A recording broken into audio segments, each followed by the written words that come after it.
Rape को कैसे गलत इस्तेमाल करते हैं? रेप इंसान के फ्री विल का नतीजा है। ये रेप कैसे गलत इस्तेमाल होता है? ये मुझे अब सुन लें, अब सुन लें। गलत इस्तेमाल होता है। हाँ, मैं बता रहा हूँ ना, कैसे गलत? मैं बता रहा हूँ कि जो इविल इस दुनिया में मौजूद है उसके कई सारे तरीके हैं। एक तरीका इंसान का अपना फ्री विल है। अब अगर कोई रेपिस्ट रेप कर रहा है तो इसका गॉड का कसूर नहीं है, वो अपने फ्री विल का गलत इस्तेमाल कर रहा है, उसको सजा मिलनी चाहिए। अच्छा। और उसी के लिए जहन्नम बनाई गई है। ये फ्री विल का भी बड़ा चक्कर। आप जब कोई बुरा काम करते हैं या कोई बुराई होती है तो ये कहा जाता है कि ये फ्री विल है। 7 billion free wills are moving on this planet. 7 billion free will. और एक आदमी अपनी फ्री विल से मुझे कत्ल कर दे तो मैं खुदा की मर्जी से मरा हूं कि इसकी फ्री विल की वजह से? मेरी मौत खुदा के हाथ है या ये फ्री विल वाले के हाथ है?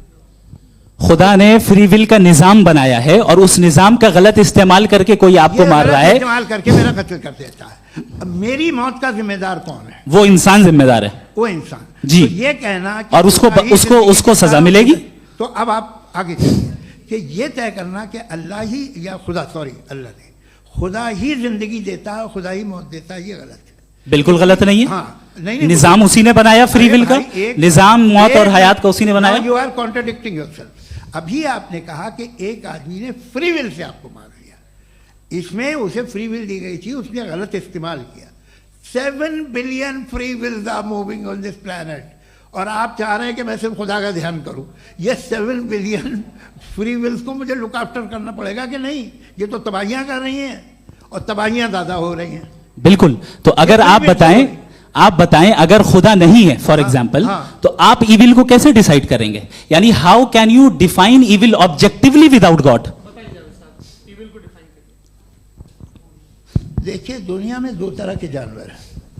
एक जो अकेले रहते हैं जंगल में और एक जो ग्रुप्स में रहते हैं।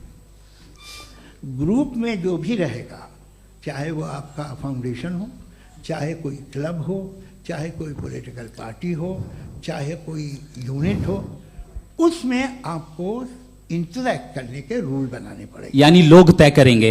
लोग तय करेंगे। अगर लोगों ने ये तय किया कि किसी का रेप करना सही है, आप जस्टिफाई करेंगे? नहीं, आपका फाउंडेशन तो ये हो गया ना कि लोग ही विल डिसाइड करेंगे। नहीं,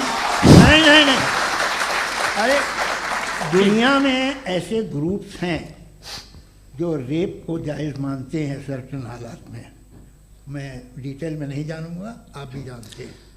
ये जो आईसिस वाले थे, इन्होंने क्या किया था, तो उन्होंने क्या किया उसका खुदा से कोई ताल्लुक नहीं है सर। मैंने सिंपल सवाल किया कि इविल को आप डिफाइन करते कैसे हैं? आइए, वापस आइए जी।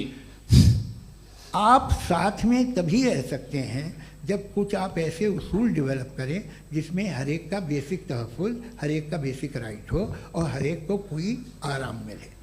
यही तरीक़ा है किसी भी ऑर्गेनाइजेशन जिसमें एक से ज़्यादा लोग हैं और वो ऐसे चलती है ज़िंदगी। उसमें अगर आप गड़बड़ करेंगे तो तबाही होगी, नुकसान होगा, बर्बादियाँ आएंगी।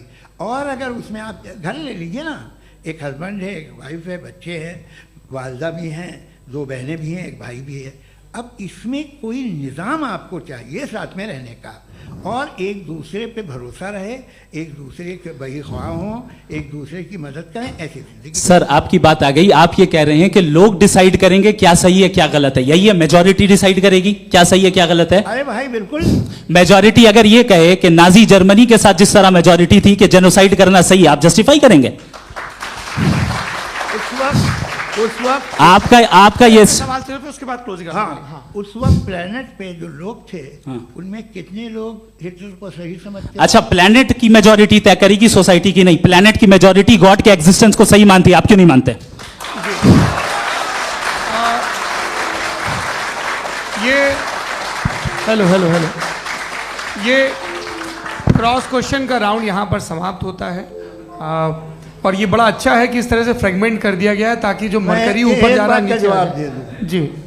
प्लेनेट की ज़्यादातर मेजॉरिटी कुछ दूसरे मजहबों के खुदा को मानती है। आप उन्हें क्यों नहीं? आप तो मेजॉरिटी की बात कर रहे हैं। अच्छा, ये क्लोजिंग आप ये कह रहे हैं इविल और गुड को डिसाइड मेजॉरिटी करेगी। मेजॉरिटी जो कर दे वो सही हो जाएगा। क्लोजिंग इसको जैसा आप ही लोगों ने तय किया है उसी फॉर्मेट को फॉलो कर लेते हैं। भाई मैंने तो भले लोगों पे एतबार किया और तब मॉडरेशन तय किया। जी आपके पास 5 मिनट का वक्त है, क्लोजिंग आर्ग्यूमेंट है, उसके बाद हम ऑडियंस से क्वेश्चन आंसर लेंगे जावेद साहब के क्लोजिंग आर्ग्यूमेंट के बाद। ओके, टाइम स्टार्ट्स बहुत शुक्रिया जी। हमारा जो टॉपिक है डज गॉड एग्जिस्ट, मैं इस पे इतने एकेडमिक तैयारी करके आया था, मुझे था कि मैंने सोचा था कि कई सारे मैं आर्ग्यूमेंट्स दूंगा, लेकिन वक्त की भी किल्लत और जावेद साहब बार बार इधर उधर चले जा रहे थे तो उसको भी थोड़ा एंटरटेन करना पड़ गया। डज गॉड एग्जिस्ट पे मैं एक ही आर्ग्यूमेंट दे पाया, आर्ग्यूमेंट्स बहुत हैं और डेफिनेटिव आर्ग्यूमेंट्स हैं, और मेरे आर्ग्यूमेंट को किसी एक राउंड में भी इन्होंने एंटरटेन नहीं किया और रेफ्यूट नहीं किया, एक राउंड में भी नहीं, एक राउंड में भी नहीं, और ना ही अभी आपका क्लोजिंग आर्ग्यूमेंट आएगा, नहीं वो बता देना। Argument of contingency sir.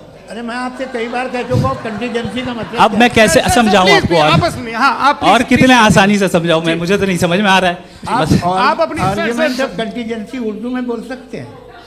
हाँ आप अपनी बात पूरी कर लें जी, आखिरी 4 मिनट। दूसरी चीज, just a minute please ma'am, can I talk. दूसरी चीज ये है कि आपने एक तो इसका जवाब नहीं दिया, दूसरा आपने गॉड के ना होने पर कोई डेफिनेटिव आर्ग्यूमेंट नहीं दिया, सिर्फ मजहब पे बात कर रहे हैं आप। मजहब तो आज हमारा टॉपिक ही नहीं था, आज तो हमारा टॉपिक हो आप मजहब से ले लेकर आईएस तक चले गए। भाई हमारा क्या ताल्लुक है उससे, वी कंडेम देम, और उसका गॉड से क्या ताल्लुक है। अगर कोई गलत काम कर रहा है, किसी ने किसी को कत्ल किया, किसी ने किसी का रेप किया, उसको सजा मिलनी चाहिए, और आपके पास कोई भी rational strong foundation of morality नहीं है। आपने कहा कि मेजॉरिटी तय करेगी सोसाइटी की, वो सही होगा। मैंने कहा हिटलर को फिर आप सही कहेंगे, नहीं नहीं नहीं नहीं, प्लैनेट की सोसाइटी की मेजॉरिटी तय करेगी। तो प्लैनेट की मेजॉरिटी गॉड के एग्जिस्टेंस को मानती है, आप कह रहे हैं ये रिलीजियस है, तो यानी आपके पास कोई स्ट्रॉन्ग फाउंडेशन नहीं है ऑब्जेक्टिव मोरालिटी का। ऑब्जेक्टिव मोरालिटी का अगर कोई फाउंडेशन है तो वो सिर्फ गॉड है, गॉड है, गॉड है। थैंक यू जी।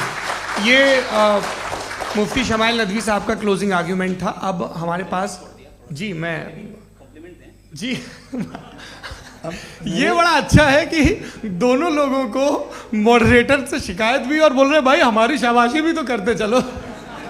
अब मेरी बात जी आपके पास जावेद अख्तर साहब 5 मिनट का वक्त है, ये आपका क्लोजिंग आर्ग्यूमेंट है, टाइम रीसेट कर दें जी। देखिए बहुत सारी बातें हैं। गॉड का डेफिनेशन दुनिया के किसी भी रिलीजन में है कि वो ओमनीपोटेंट है, ओमनीप्रेजेंट है, he is just, he is kind, he loves you and so on.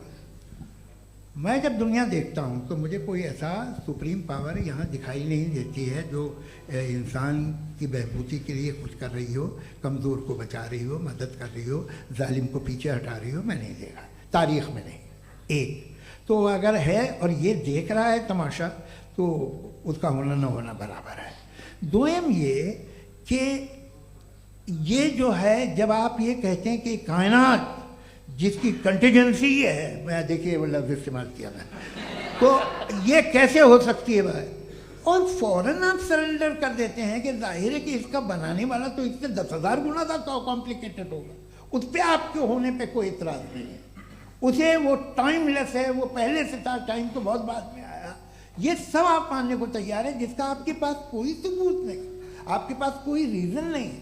आपकी तारीख क्या है मजहबों की, बिलीफ की, जो खुदाओं का बिलीफ है, ये कॉन्स्टेंटली गलत साबित होता रहा है। मतलब आप कहें कि अरिस्टोटल के ज़माने में तो सब जाहिल थे, वो भी इतने ही यकीन से खुदा पे यकीन रखते थे जो अब नहीं रहा, ये भी नहीं रहेगा, आप लिख लीजिए। और इसके आसार आपको दुनिया में दिखाई देना शुरू हो चुके हैं। ये बहस क्या आज से 100 साल पहले इस तरह हो सकती थी, यहाँ तक तो आपको हम ले आए हैं। तो सर अरे इनको मदद की ज़रूरत नहीं भाई, ये सेल्फ सफिशिएंट आदमी है, आप क्यों इनकी मदद कर रहे हैं? Sir please. तो ये जो है तमाम बातें अपनी जगह हैं, ये एक पैकेज है। आप अकेले, कोई आदमी ऐसा नहीं जो सिर्फ गॉड को मानता, उसके साथ बहुत पैराफर्नेलिया आता है, अलग अलग पैराफर्नेलिया आते हैं। They are only, they have always created chaos in the society. मैं तो आपको सीधा ऑफर देता हूँ कि दुनिया में 10 इम्पॉर्टेंट बिलीव्स हैं, आप एक मानते हैं, 9 नहीं मानते, 9 में आप एथियस्ट हैं, 9 को आप बिल्कुल रीजनेबली मेरी तरह देखते हैं। तो 90 मजहबी आदमी भी 90% एथियस्ट है, वो दूसरे खुदा नहीं मानता, एक खुदा मानता है अपना वाला, बाकियों को कहता है गलत है। अगर आप मानना ही बंद कर दें तो आपका 10% चांस है कि आप सही हैं और 90% चांस है कि आप गलत हैं। मेरा मशवरा है, आप मानना छोड़ दिए तो 50% चांस होगा कि आप सही हैं और 50% चांस होगा, 40% आप गेन करेंगे बाय बिकम एन एथीस्ट।